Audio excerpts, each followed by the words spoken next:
මේ ජයග්‍රහණය ඔබේ අපේ මේ හිතන විදිහට දෙහියතන අඩියේ ජයග්‍රහණයක් නෙවෙයි. මේක මුළු අම්පාරටම ඔයාලගෙන් ගෙනියන්න පුළුවන් ජයග්‍රහණයක්. ඒ වගේම මුළු ලංකාවටම ගෙනියන්න පුළුවන් ජයග්‍රහණයක්. මේකෙන් පස්සේ දිස්ත්‍රික් මීට් එක අපේ තියෙනවා. ඊට පස්සේ අපේ සම්පූර්ණ ජාතික මීට් එක තියෙනවා. ඉතින් ජාතික තරුණ සේවා සභාවේ මීට් එකට ඔයාලගේ දක්ෂතා මේ විදිහට පෙන්නලා තියෙනවා. ඒවට අපි වටිනාකමක් ලබා දීලා තියෙනවා.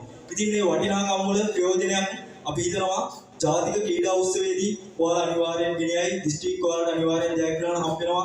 ඒක විශ්වාසයි. ඔයාලගේ තරග ඒ වගේම ඔයාලගේ ප්‍රතිඵල බැලුවම ගොඩක් සතුටුයි. ඉතින් ඒ වගේ අවසන් ප්‍රතිඵලයක් විදිහට ජාතික ක්‍රීඩා උත්සවයේදී ලස්සන ජයග්‍රහණයක් මේ අම්පාර නැත්තම් දිගමඩුල්ල දිස්ත්‍රික්කයෙන් දෙහියත්ත කණ්ඩිය කියන චූටි ප්‍රාදේශීය බල මණ්ඩලයේද එහෙම නැත්තම් අම්පාරේ ඔයාලා දන්නවා ඇති ප්‍රාදේශීය බල මණ්ඩල 20ක් එහෙම ඩිවිෂන් 20ක් තියෙනවා.